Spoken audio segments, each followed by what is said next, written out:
Priestess 44. I'm here today to bring a channel message through from our amazing avatar, Quan Yin. She is inviting whoever connects with this message from a heart space or curiosity to invoke her energy. She is a teacher of compassion. That is one of her missions, one of her bodhisattva divine missions. Quan Yin is literally an embodiment of bhakti. I'm hearing that song by Corinne Bailey-Ray. It isn't love but pain that makes you brave. A secret war you won't, but still remain devoted.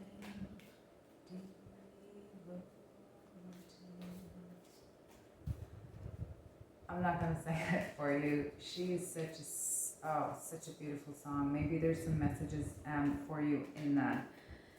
It's called Caramel. I'll link it in the description box. And again, it's by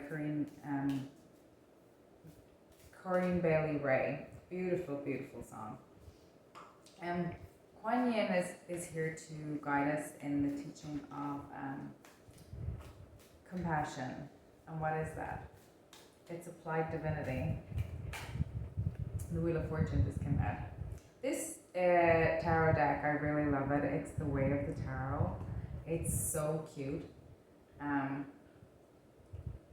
But as I was talking about applied divinity, the Wheel of Fortune came out. Divine sovereignty. How we exercise our free will wisely and at the same time respect the free will of others. Or nahar tarna ganay fratanam gadagadirak ganay to haler and tala. More ninternya or naram the whole doing anew. That is the Our Father in Irish. And I believe that the Our Father, that our nahar, and even though we use it for Our Father, I think its literal pronunciation actually is our Creator. Oh, the Emperor just came out. And Justice. You know what's interesting in this Justice card? There's two pandas here. They're sitting opposite each other, and there's a Sword of Truth. But up here, on one side is the multicolored, is it the moon? I mean, it could be a sun. And on the other side, it's black and white. That's just very interesting. And actually, it's the light and the shadow. Oh, I see. It's the shadow and the light. This is black and white, and this is in color. Oh, that's interesting. I've never noticed that before. Anyway. So, yeah, I mean, a big part of being able to have compassion is being able to understand what forgiveness is and to be able to practice it. And I'm being brought to the root chakra again and being told that it is, she's bringing me to the Maya Angelou quote. Queen of Pentacles just came out. And I love this Queen of Pentacles because she's standing there, but she's helping the little baby up.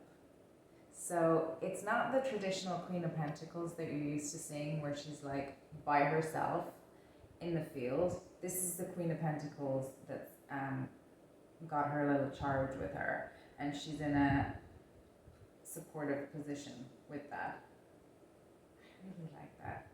And by the color of the leaves, it looks like fall. There's something harvesty or autumnal about that for me. So Quan Yin teaches about forgiveness and compassion. And at the end of the day, all forgiveness really boils down to self-forgiveness, because I heard once this lovely quote. I think it was that. I can't remember where I heard it, but it really struck me. It was The Magician just came out. And this is, it doesn't matter which side of a codependent relationship you're on, if you're in one, you're still in it. So this with The Magician coming out at that time is just telling me that the way to alchemize the pain is through forgiveness and compassion. And in order to be able to practice forgiveness and compassion, we need to know what that is and what that looks like. Nine of Swords beneath that. And what's interesting is in this Nine of Swords, again, it's the mama bear holding the baby bear, and the fear is reaching up to grab the baby bear, and she's soothing. Like Quan Yin saying, no, these are the illusions. They're just your fears. They're just your fears. They're just your fears. Tap into love. Tap into compassion. You always can call on me. Whenever you're in that Nine of Swords energy, please invoke my energy. I'm here for you always. That is a side message, because she's just, she is badass. So we were talking about forgiveness being always, in the end, coming down to self-forgiveness. Because even if you're being victimized by somebody else, and I'm putting that in inverted commas, because in the last, so many things are coming through in music. So there's a Katie Melua song, and it's Spiderwebs is the name of it.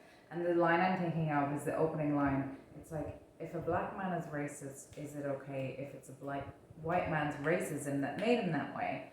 And it's because the bully's the victim, they say, from some sense. They're all the same. So, and I'm hearing it's all divine. So there's something about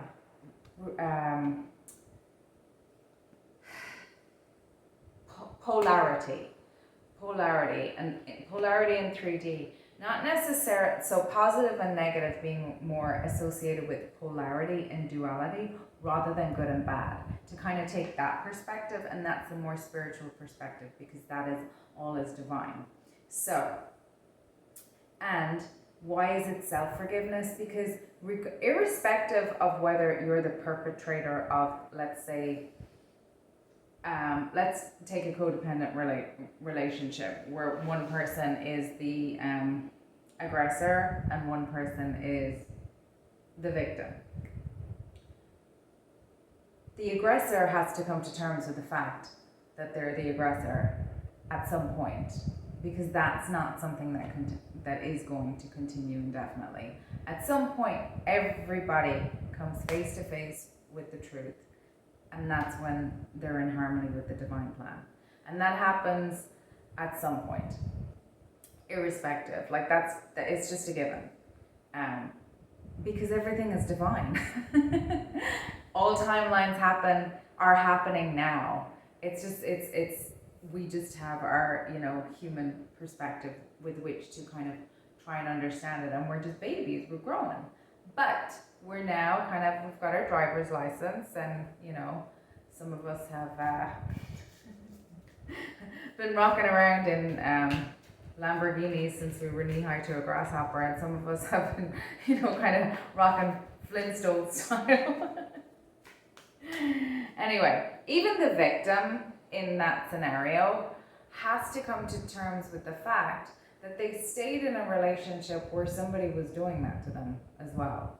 And we all get, after a certain, once we reach adulthood, we have resources available to us, even if it's hard, and it's up to us to be able to go out and seek out those resources from a high level point of view. And that's, I'm not trying to I'm not trying to victim shame anyone, and I'm not trying to say that it's easier to be on one side or the other. I really firmly believe that we come in different lifetimes to play out both sides, and that we work out how to take care of other people, how to put ourselves, lead from our own energy and all the things. I mean, you know what I mean. Everything that's in our chart. So in my working with Quan Yin, what became really significant for me in my travels into her history and her story was that around about halfway through the age of Pisces, we've been talking on my channel a little bit about how the age of Pisces kind of really, in that there manifested a splitting of the feminine and masculine energies, and it kind of aligned itself with masculine being synonymous with with males and men, and feminine energy being synonymous with females and women. And rather than people having both and being an integrated person more. So we've been talking about that on my channel. But did you know that approximately about halfway through the age of Pisces, Quan Yin was previously recognized in Sanskrit texts as a male warrior. Avalokiteshvara, I think is how you say it. I could be butchering it, so feel free to correct me. But I just think that's really wild. Like, in this age where we had this splitting, this deity, which transcends now not only genders, like literally goes from male to female, but it's really, the whole story is so interesting. Like, not only her origin story as Quan Yin, and she's saying to me, like, because she's inviting us to connect with her, but her child form in her story as the child kind of princess of an emperor, she's saying to me, but I'm a warrior. And in her child form, she doesn't know that, obviously, because she's just a child. But she's so resolute in her, it's such a beautiful embodiment. She's so resolute in her path, but yet she's so reverent to her father's position. She's in surrender and acceptance of her position in life at this time. She is a child, and in this society, the emperor is the one who says how it is. She then, obviously, she wants me to share a bit of her story. She's really dedicated to God, and the emperor wants to marry her off into some strategic marriage, and she just begs and pleads, let me go and be a nun. And eventually he concedes, because she's just so pure about it. And how do you just make your child be an object? And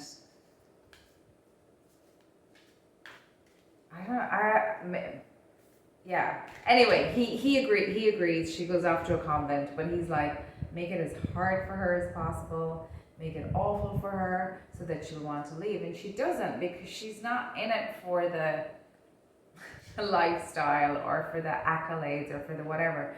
She's just so dedicated in her heart. She's the living embodiment of bhakti. She's walking, talking bhakti. She is bodhisattva. She's incarnated into this scenario to teach. And she's teaching compassion and forgiveness. She's living it every day as she is objectified by the man who is her father.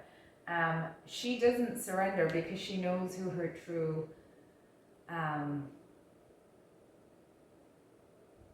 true spiritual father is. And she knows if she follows that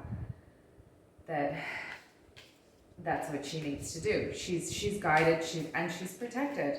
So her father, the emperor, sends his soldiers to burn the monastery down.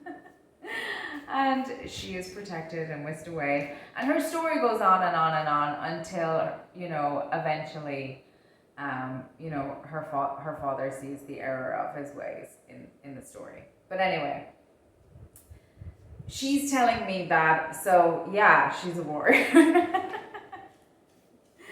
But now I'm seeing the strength card in the tarot, the lion and the lamb. So she's both. She's the lamb and she's the lion. I'm hearing she's the star. She helps us connect with the stardust and the God code, the DNA, the crystals in our blood. She can help us connect into our bloodlines.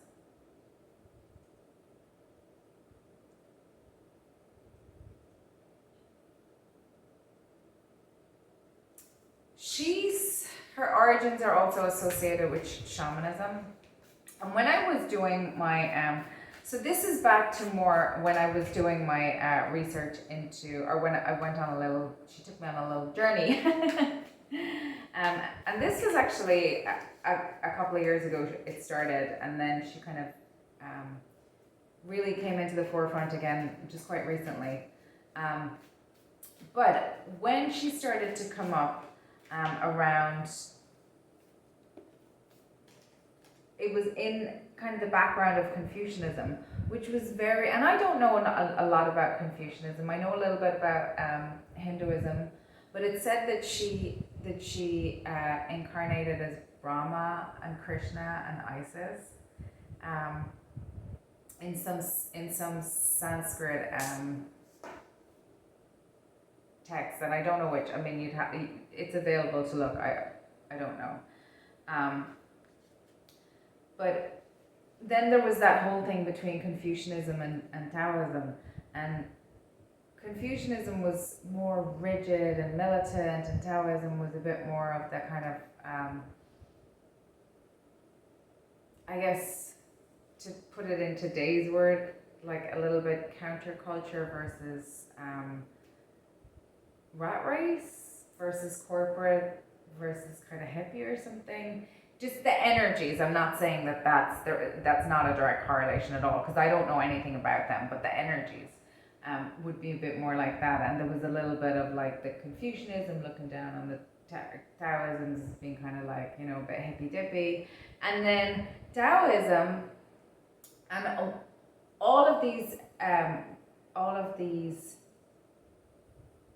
faiths that were growing up in being space, there was, what I'm noticing is that even in those in the East, where there's more of an appreciation for the energies, there's still that tension between the masculine and the feminine energies, even though they may not have looked at it that way. Like in Confucianism and even in Buddhism apparently, and Buddha, to my reading, the Lover's 5, Buddha to my reading was that he didn't learn his lessons. He just ran off, and the Taoists were kind of looking down and going like, he's just some dude who just didn't finish his studies. Like he has maybe a little bit of knowledge is a dangerous thing. But as far as I know, like in Buddhism, like women are not as high ranking as men either. So there was all of that. But Quan Yin kind of transcended all of those religions. Maybe not Confucianism, I'm not sure about that, but definitely is revered in Buddhism and in Taoism, and also in Christianity. And there are representations of Quan Yin in a similar, kind of similar to the Madonna and Child. And they were thinking that part of that was a direct connection to Mother Isis and also Mother Mary. So part of that was when the Portuguese came back in, I don't know, 16th, 17th century to the East, that they had statues of the Virgin Mary with them, and they were recognized by the worshippers of Quan Yin at the time. They thought that to be representations of Quan Yin. So the similar deity rose up on both sides in different faiths, out of kind of a real need for feminine energy halfway through in the male in the age of Pisces.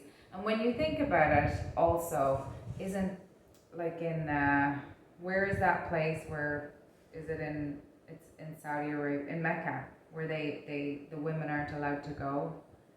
So there was a lot of, and there's a connection between Quan Yin and shamanism as well, which is really, really reminding me of witches. So, and I'm getting that with I read a book also a few years ago on Mary and the Immaculate Conception, and how that was like the priestesses and the training that they had, and like something it was just really interesting. But there was a deep connection between Mary's lineage, Mother Mary's lineage, and herbs and medicines and healing and oils and all that kind of stuff as well, and a connection to the Fae too. So it's just I'm really being told that a lot of this is frequency that is coming into different the avatars are coming in different civilizations, in different societies, and they're coming in on a frequency is the only way I'm kind of really able to articulate it with my human brain. So with Quan Yin, I'm getting very much High Priestess, Strength card, and Justice. She's karmically neutral because she's Bodhisattva.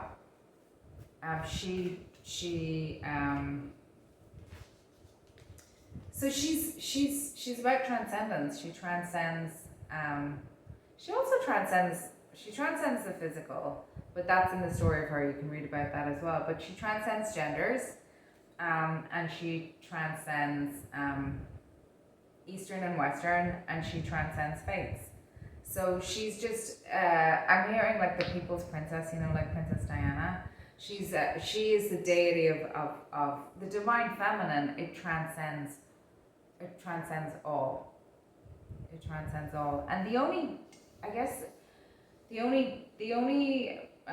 faith that I'm familiar with that's so active still, that really worships or recognizes or has recognized. You didn't have to go looking for the divine feminine, is Hinduism, like the Hindu pantheon, where there was as much equality that kind of stood the test of time. And I mean, I have a lot of life left and a lot of information to learn. So I'm not done learning. So don't come for me. The other interesting thing is we talked about how Quan Yin changed sex, from male to female, except for Japan. She's still said to revert back to male when she ascends. I'm not sure how to feel about that, to be honest. That seems like some residual Piscean propaganda, energetic stuff that we need to scrub, to me. And I'm hearing Mary Magdalene. And 9 of Cups came out. She's saying I'm a warrior too. I mean, if you think about it, what that woman went through in her incarnation. I mean, she was in human form, and she was the consort of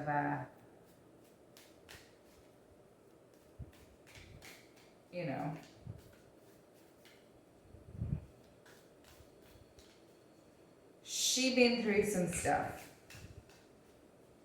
and she being a human body too. And she had human emotions. And she would want to have been one master alchemizer. And the King of Swords came out. Warrior, discerning. She needed to have her and a feather.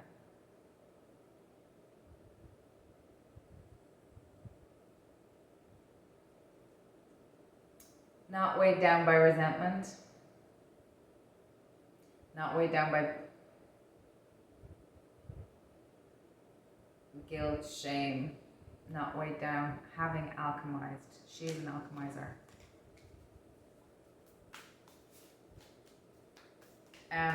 Quan Yin also teaches about divination, and here's something we talked about in the last video as well a little bit. The importance of learning how to ask relevant questions. Divination's not about answers. It's about understanding. That's part of what Quan Yin is here to teach us. Through practicing compassion and forgiveness, and being a warrior, and being discerning,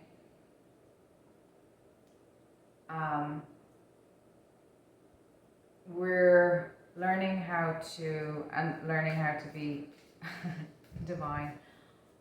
Divination teaches us how to understand the choices that are before us. It's not about giving us the answers. Two of Swords came out. And he's like, it's really about contemplation. Because we're co-creating with the divine at all times. And the more ascended or evolved or expanded or high vibrational or spiritually adept you become, the more you're required to wield that power with reverence, not deference. So two things. Deference, we don't do deference, we do reference. The only deference we do is to God. That is it. We defer to God, that is it. We revere everyone else, ourselves. We revere all energies, even if we have to revere them from a distance, even if we've learned our karmic lessons and closed down cycles. So this came up for me, you know that thing where everything is divine? So I guess I was a little bit curious about, well, if everything is divine, why can't I just do the abracadabra and the shortcut and why chop wood, carry water? And I'm not,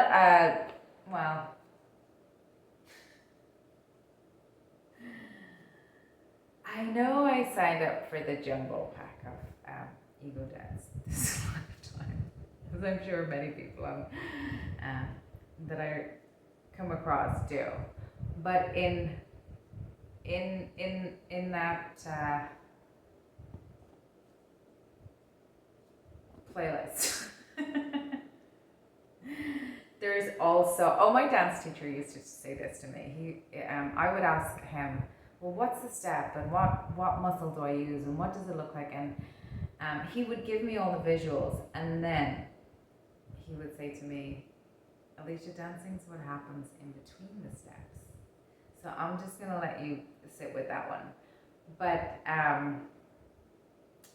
why not just, because you want the in-between. You want the spaces in between. And I put this question out, and something came back about so if you're not, back to if you're going in harmony with the divine plan, you're going towards the light. If you're not going in harmony with the divine plan, what's happening. And the only way my brain could really understand it was they were like, think of it this way. When you're consuming, let's say, when you're consuming food, you're an entity, an energy. You're consuming nourishment from Mother Gaia. You're getting the nourishment and you're integrating it and alchemizing it through your body, and it's giving you vitality. And that's a dance that's happening between your energy and the energy of the food and the energy that went into growing it and all that kind of stuff. And then when your body is done with that, it expresses what's no longer got life in it. That's why you want to do, because if you just do abracadabra, somebody else is doing that process. So you think you're getting what they're getting, when really what you're getting is, in a spiritual sense, is that. Because when they realize or recognize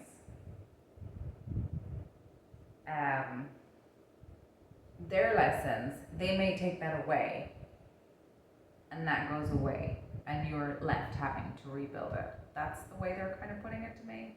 I don't know if that makes any sense to you guys, but it made a bit more sense to me. So they were describing it as kind of, it's not that it's evil, it's that it's lifeless.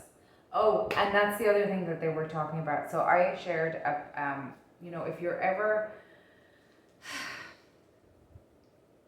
feeling like psychic attack, for example, or there's an energy coming at you that seems more than, that maybe, I don't want to say has maybe influence over somebody that doesn't have strength in their constitution and in their systems, an entity that wants something from you because you're powerful in your life, and that entity knows that it has to make you invite it in, and it can't come to you directly because it has to operate through a living person, or it has to operate by turning you against yourself. And how it comes at you from a double side through another person is one way, but also it plays on your fears.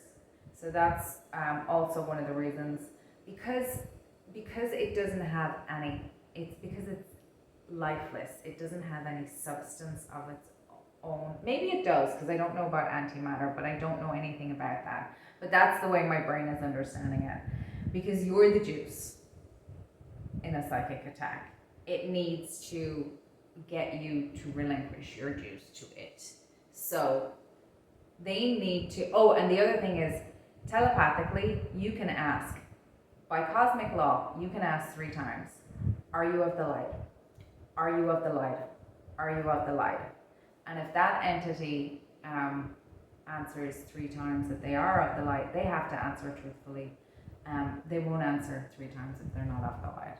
So that is something to be aware of. So I think I'm going to leave it there. I don't think I have any other things. This page of wands just came out. It's my favorite page of wands in the whole thing. I want to go. It's just so cute. And the Magician is at the bottom of the deck. The Ten of Swords is beneath that. So I think I'm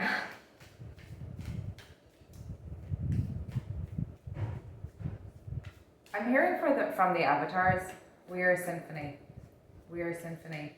And we can tune into different we can tune into Quan Yin, we can tune into the archangels, we can tune into Mary Magdalene, we can tune into Isis, we can tune into Mother Mary, we can tune into all of them. That's available to us. We're able to tune in more. The more we get our systems online, we have stuff out of the way that's blocking us, and we've also activated what we need to activate more and more. It's a way of life. Keep doing your practice. chop wood, carry water.